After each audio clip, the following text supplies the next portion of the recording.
എല്ലാവർക്കും കൂടി ഡോണ കിച്ചണിലേക്ക് സ്വാഗതം. ഞാൻ ഇന്ന് തയ്യാറാക്കാൻ പോകുന്നത് സാമ്പാർ പൊടി ഇല്ലാതെ തന്നെ വളരെ പെട്ടെന്ന് തയ്യാറാക്കാവുന്ന ഇൻസ്റ്റൻറ്റ് സാമ്പാറാണ്. ഇത് ബാച്ചിലേഴ്സിനും ജോലിക്ക് പോകുന്ന അമ്മമാർക്കൊക്കെ വളരെ ഉപകാരപ്രദമായിട്ടുള്ള ഒരു റെസിപ്പിയാണിത്. അപ്പോൾ ഈസി ടേസ്റ്റി ആയിട്ട് ഇതെങ്ങനെ തയ്യാറാക്കുന്നത് എങ്ങനെ നോക്കാം. അപ്പോൾ ഈ വീഡിയോ ഇഷ്ടമായെങ്കിൽ നിങ്ങൾ ലൈക്ക് ചെയ്യണം, സബ്സ്ക്രൈബ് ചെയ്യാനും മറക്കരുത്. അപ്പോൾ നമുക്കിതെങ്ങനെ തയ്യാറാക്കുന്നത് എങ്ങനെയാണെന്ന് നമുക്ക് നോക്കാം. അപ്പോൾ അതിനായിട്ട് ഞാൻ എടുത്തിരിക്കുന്നത് 3/4 കപ്പ് മസൂർ ദാലാണ് എടുത്തിരിക്കുന്നത്. 15 മിനിറ്റ് വെള്ളത്തിൽ കോർത്ത് വെച്ചിരിക്കുകയാണ്. പിന്നെ ഇതിലേക്ക് വേണ്ടത് ഒരു ഉരുളക്കിഴങ്ങ് മീഡിയം സൈസ് ചെയ്ത് കട്ട് ചെയ്തിട്ടുണ്ട്, ഒരു ക്യാരറ്റ് എടുത്തിട്ടുണ്ട്, അത് ഒരു മീഡിയം സൈസ് ചെയ്ത് കട്ട് ചെയ്തിട്ടുണ്ട്, 6 കോവയ്ക്ക എടുത്തിട്ടുണ്ട്, ഒരു സവോള ഒരു മീഡിയം വലുപ്പത്തിൽ കട്ട് ചെയ്തിട്ടുണ്ട്, 8 ബീൻസ് ഒരു മീഡിയം സൈസ് രീതി കട്ട് ചെയ്തിട്ടുണ്ട്, 4 പച്ചമുളക് എടുത്തിട്ടുണ്ട്. പിന്നെ ഞാൻ എടുത്തിരിക്കുന്നത് ഒരു മുരിങ്ങക്കോലാണ്, പിന്നെ ഒരു തക്കാളി. ഇത്രയും പച്ചക്കറികളാണ് ഞാൻ ഈ ഇൻസ്റ്റൻറ്റ് സാമ്പാറിനായിട്ട് ഞാൻ എടുത്തിരിക്കുന്നത്. പിന്നെ വേണ്ടിയത് പുളി വേണം, വാളൻപുളി വേണം. ഇത് ഒരു ചെറിയ കഷ്ണം പുളിയാണ് ഞാൻ എടുത്തിരിക്കുന്നത്. ഇതെന്ന് വെച്ചാൽ ഇത് ഞാൻ നാട്ടിൽ നിന്ന് കൊണ്ടുവന്ന പുളിയാണ്. അപ്പം അതിന് നല്ലൊരു പുളിയുണ്ട്. അപ്പം അവരവരുടെ കയ്യിരിക്കുന്ന പുളിയുടെ അനുസരിച്ച് വേണം പുളി എടുക്കാനായിട്ട്. നിങ്ങളുടെ കയ്യിരിക്കുന്ന പുളി കൂടുതലുണ്ടെങ്കിൽ പുളി പിരിഞ്ഞ് പുളി വെള്ളമാണ് നമ്മൾ ഇതിലോട്ട് യൂസ് ചെയ്യുന്നത്. അപ്പം കയ്യിരിക്കുന്ന പുളിയുടെ അനുസരിച്ച് പുളി വെള്ളം തയ്യാറാക്കി വെക്കുക. ഇതൊരു 15-20 മിനിറ്റായിട്ട് ഞാൻ വെള്ളത്തിൽ കോർത്ത് വെച്ചിരിക്കുകയായിരുന്നു. പിന്നെ ഇത് താളിക്കാൻ വേണ്ടിയിട്ട് 10 ചുവന്നുള്ളി എടുത്തിട്ടുണ്ട്, 2 വെളുത്തുള്ളി എടുത്തിട്ടുണ്ട്, കറിവേപ്പില എടുത്തിട്ടുണ്ട്, ഒരു ചെറുതായിട്ട് മല്ലിയില എടുത്തിട്ടുണ്ട്. പിന്നെ ഇതിലേക്ക് വറ്റൽമുളകും മസാലപ്പൊടികളും ഞാനിതിലേക്ക് ചേർക്കുന്ന സമയത്ത് പറഞ്ഞു തരാം. അപ്പം നമുക്ക് വളരെ പെട്ടെന്ന് തന്നെ ഇത് നമുക്ക് തയ്യാറാക്കി എടുക്കാം. അപ്പം ഞാനിത് കുക്കറിലാണ് ആദ്യം വേവിക്കാൻ പോകുന്നത്. കുക്കറിലോട്ട് തന്നെ ഇതിപ്പോൾ കഴുകി വെച്ചിരിക്കുന്ന പരിപ്പാണ്. ഇതിലോട്ട് ഞാൻ പച്ചക്കറികളെല്ലാം ഇട്ട് കൊടുക്കുവാണ്. പിന്നെ ഇതിലോട്ട് ചേർത്ത് കൊടുക്കാൻ പോകുന്നത് ഉപ്പാണ്. നമ്മൾ പുളി ഒഴിക്കുന്നതിന് മുമ്പ് ഉപ്പ് ഇടണം, അല്ലെങ്കിൽ നമ്മുടെ സാമ്പാറിലേക്ക് ഉപ്പ് പിടിക്കത്തില്ല. കൂട്ടി ഇളക്കി നമുക്ക് അടച്ച് വെച്ചിട്ട് ഹൈ ഫ്ലെയിമിൽ ഒരു വിസിൽ അടിച്ചിട്ട് നമുക്ക് തീ ഓഫ് ചെയ്യണം. പച്ചക്കറി ഒരുപാട് വെന്ത് ഉടഞ്ഞു പോവുകയും വേണ്ട. അപ്പോൾ ഹൈ ഫ്ലെയിമിൽ ഒരു വിസിൽ അടിക്കുമ്പോൾ നമുക്ക് തീ ഓഫ് ചെയ്യണം. അപ്പോൾ ആ സമയം സാമ്പാറിൻ്റെ കഷ്ണങ്ങൾ വേവുന്ന സമയം കൂടെ നമുക്കിവിടെ ഒരു പാനിലോട്ട് നമുക്ക് മസാല മൂപ്പിക്കാൻ പോവുകയാണ്. ഞാൻ മസാല മൂപ്പിച്ചില്ലെങ്കിലും കുഴപ്പമില്ല, പക്ഷേ മൂപ്പിച്ച് ചേർക്കുമ്പം കുറച്ചും കൂടി വളരെ നല്ല ഈ സാമ്പാറിന് വളരെ നല്ല ടേസ്റ്റ് ഉണ്ടാവും.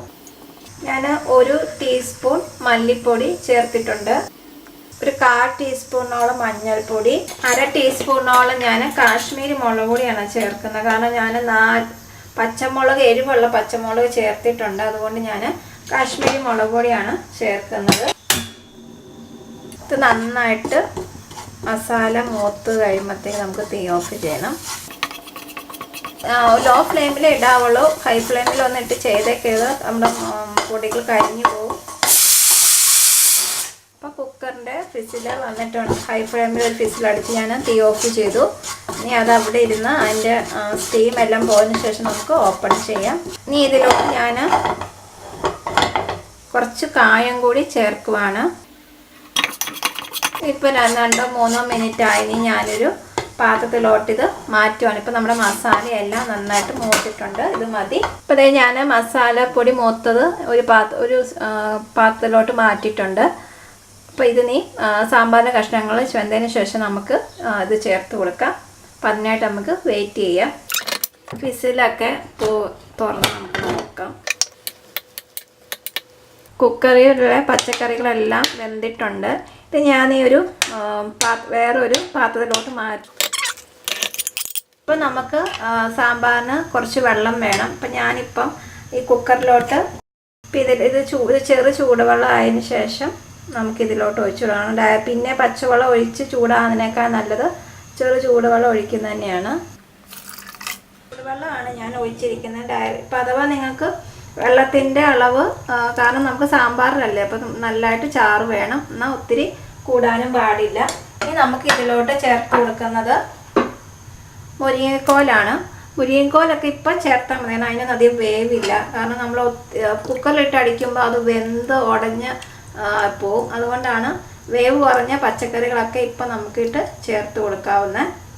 ഇനി ഇതിലോട്ട് ഞാൻ പുളിവെള്ളം ഒഴിക്കാൻ പോവാണ്. വെള്ളം മാത്രം ഒഴിച്ചാൽ മതി. അപ്പം ആദ്യമായിട്ട് ഉണ്ടാക്കുന്നവരാണെങ്കിൽ അതിൻ്റെ പുളി എത്ര അറിയത്തില്ലെങ്കിൽ നിങ്ങളത് കുറച്ച് ഒഴിക്കുക. അതിന് ശേഷം നോക്കിയിട്ട് പിന്നെ ഒഴിച്ചാലും മതി. ഈ പച്ചക്കറികൾ കണ്ടോ, ഒരുപാട് കുക്കറിലിട്ട് വേവിക്കുമ്പം പലരും പറയാറുണ്ട് അത് ഒത്തിരി വെന്ത് കഷ്ണങ്ങളൊക്കെ ഉടഞ്ഞു പോകുന്നത്.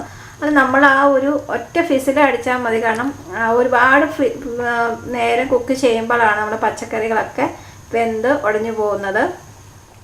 ഇനി എന്തെന്ന് വെച്ചാൽ നമ്മുടെ മുരിങ്ങക്കോലൊക്കെ വേവണം. ഈ പുളിവെള്ളം ഇതിലോട്ട് യോജിപ്പിക്കണം. അപ്പോൾ അതിനായിട്ട് ആദ്യം നമുക്കൊന്ന് ഹൈ ഫ്ലെയിമിൽ വെക്കണം. അപ്പോൾ ഇതിന് തിളച്ച് ഇതെല്ലാം ഒന്ന് വെന്തതിന് ശേഷം പിന്നെ നമുക്ക് കടുക് പൊട്ടിച്ച് ചേർക്കാം. അപ്പോൾ ഈ മുരിങ്ങക്കോൽ വേവുമ്പോൾ സാമ്പാറിന് കുറച്ചുകൂടി നല്ല ടേസ്റ്റ് ഉണ്ടാവും. അപ്പോൾ നമുക്കത് ഇപ്പം തിളച്ച് ഞാൻ മീഡിയം തീയിലിടുവാണ്. ഇതവിടെ നിന്ന് ഈ മുരിങ്ങക്കോലും വേവണം. പിന്നെ നമ്മുടെ പുളിവെള്ളം ഇതിലോട്ട് യോജിക്കണം. അപ്പം അതിനായിട്ട് നമുക്ക് വെയിറ്റ് ചെയ്യാം. ഇത് നമുക്ക് അടച്ച് വെച്ചേക്കാം. അപ്പോഴത്തേക്ക് ആ വെള്ളം പറ്റത്തില്ല. അപ്പം എന്തായാലും നമ്മുടെ മുരിങ്ങക്കോലൊക്കെ വെന്തിട്ടുണ്ട്. കണ്ടതിൻ്റെ കളറൊക്കെ ചേഞ്ച് ആയിട്ടുണ്ട്, വെന്തിട്ടുണ്ട്. ഇനി നമുക്ക് തീ ഓഫ് ചെയ്തിട്ട് നമുക്കിനി കടുക് താളിക്കും. ഇപ്പോൾ ഒരു 1.5 ടീസ്പൂണോളം ഞാൻ വെളിച്ചെണ്ണ ഒഴിച്ചിട്ടുണ്ട്. സാമ്പാർ ഉണ്ടാക്കുമ്പോൾ വെളിച്ചെണ്ണ ഒഴിക്കാനായിട്ട് ശ്രദ്ധിക്കുക. അപ്പോഴായിരിക്കും കുറച്ചുകൂടി നല്ല ടേസ്റ്റ് ഉണ്ടാവുക. ഇനി ഇതിലോട്ട് കടുക് ഇട്ട് കൊടുക്കുവാണ്. 1 ടീസ്പൂണോളം കടുകുണ്ട്, ഉലുവ, പിന്നെ കറിവേപ്പില, പച്ചമുളക് 4 എണ്ണം പച്ചമുളക് ചെറുതായിട്ട് കട്ട് ചെയ്ത് കൊടുത്ത് വെളുത്തുള്ളിയും ചുവന്നുള്ളിയും ചേർത്തിട്ടുണ്ട്. ഉഴുന്നുപരിപ്പ് ഉണ്ടെങ്കിൽ ഉഴുന്നുപരിപ്പ് ഇടാം. എൻ്റെ ഫുള്ളായിട്ടുള്ള ഉഴുന്നുപരിപ്പ് ഇല്ലാത്തതുകൊണ്ടാണ് ഞാനിപ്പം സാമ്പാറിനോട്ട് ചേർക്കാനായത്. ഉഴുന്നുപരിപ്പ് ഉണ്ടെങ്കിൽ 1/2 ടീസ്പൂൺ ഇടുവാണെങ്കിൽ വളരെ നല്ല ടേസ്റ്റ് ഉണ്ട് സാമ്പാറിന്. ചുവന്നുള്ളി ഇതൊക്കെ വഴണ്ടിട്ടുണ്ടെങ്കിൽ ഇതിലോട്ട് ഞാൻ തക്കാളി ചേർക്കുവാണ്. തക്കാളി ഒന്ന് വെന്ത് വരണം. അപ്പോഴാണ് കുറച്ചുകൂടി നൈസ് നല്ല ടേസ്റ്റ് ഉണ്ടാവും. അല്ലാതെ കഷ്ണത്തോടെ സാധാരണ നമ്മൾ പച്ചക്കറി വേവിക്കുന്ന കൂട്ടത്തിൽ നമ്മൾ ചേർക്കാറുണ്ട്. പക്ഷേ എന്താണെന്ന് വെച്ചാൽ അത് ഒത്തിരി അങ്ങ് വെന്തങ്ങ് ഉടഞ്ഞു പോകും. അതിനേക്കാളും നല്ലത് നമ്മൾ ഈ വഴറ്റുന്ന കൂട്ടത്തിൽ ചേർക്കുന്നതായിരിക്കും. ഞാൻ ഈ സാമ്പാറിൻ്റെ വെള്ളം ഇതിലോട്ട് ചേർക്കാൻ പോവാണ്. ഇനി ഇതിലോട്ട് നമുക്ക് മല്ലിയില ഇട്ട് കൊടുക്കാം. മല്ലിയില ഓപ്ഷനിലാണ്, ഇഷ്ടമുണ്ടെങ്കിൽ ചേർത്താൽ മതി. ഇതൊന്ന് തിളച്ചിട്ടുണ്ട്. തീ ഓഫ് ചെയ്തിട്ട് ഞാൻ തീ ഒന്ന് ഓണാക്കാൻ പോകും. ഒരു 2 മിനിറ്റ് 3 മിനിറ്റ് കൂടെ ഇതൊന്ന് എല്ലാം ഒന്ന് യോജിപ്പിച്ചൊന്ന് ചൂടായതിന് ശേഷം നമുക്ക് തീ ഓഫ് ചെയ്യാം. ഇത് തണുത്ത് ഇരിക്കുമ്പം ഇച്ചിരിയും കൂടെ കുറുകും കേട്ടോ. വളരെ കുറച്ച് ഇൻഗ്രീഡിയൻസ് കൊണ്ടാണ് നമ്മൾ ഇൻസ്റ്റൻ്റായിട്ട് സാമ്പാർ ഉണ്ടാക്കിയിരിക്കുന്നതുകൊണ്ട് എല്ലാവർക്കും ഇത് ഇഷ്ടപ്പെടും. ബാച്ചിലേഴ്സിനാണെങ്കിലും പെട്ടെന്ന് ഇത് തയ്യാറാക്കാം. അതുപോലെ ജോലിക്ക് പോകുന്ന അമ്മമാർക്കാണെങ്കിലും ഇത് പെട്ടെന്ന് തയ്യാറാക്കാം. ഞാൻ അതിൻ്റെ ടേസ്റ്റ് എല്ലാം നോക്കട്ടെ. കുറച്ച് ഉപ്പിൻ്റെ കുറവുണ്ട്. ഇപ്പോൾ പുളി ഇതൊക്കെ നോക്കിയിട്ട് വേണം നിങ്ങൾ ചേർക്കാൻ. പുളിയാണേലും നിങ്ങളുടെ കയ്യിരിക്കുന്ന പുളിയുടെ അനുസരിച്ച് കുറച്ച് ചേർക്കുക. ഒരുപാട് പുളി കൂടിപ്പോയേക്കരുത്. അത് നോക്കിയിട്ട് വേണം ചേർക്കാനായിട്ട്. കണ്ടോ, കഷ്ണങ്ങളൊന്നും തന്നെ വെന്ത് ഒടിഞ്ഞൊന്നും പോയിട്ടില്ല. നമ്മൾ കുക്കറിലാണ് വെച്ചിട്ടുണ്ടെങ്കിലും ഒന്ന് ചൂടായാൽ മതി. അപ്പം അതേ നമ്മുടെ ഈസി ടേസ്റ്റി ആയിട്ടുള്ള ഇൻസ്റ്റൻറ്റ് സാമ്പാർ ഇവിടെ റെഡി ആയിട്ടുണ്ട്. തണുത്ത് കഴിഞ്ഞപ്പോൾ ഇത് കണ്ട കുറുകി നല്ല ഗ്രേവിയൊക്കെ നല്ല തിക്കായിട്ടുണ്ട്. കണ്ടോ, ഇപ്പോൾ ഇഡലിക്കും ചോറിനും ദോശയ്ക്കും ഒക്കെ പറ്റിയ ഒരു ഇൻസ്റ്റൻറ്റ് സാമ്പാറാണിത്.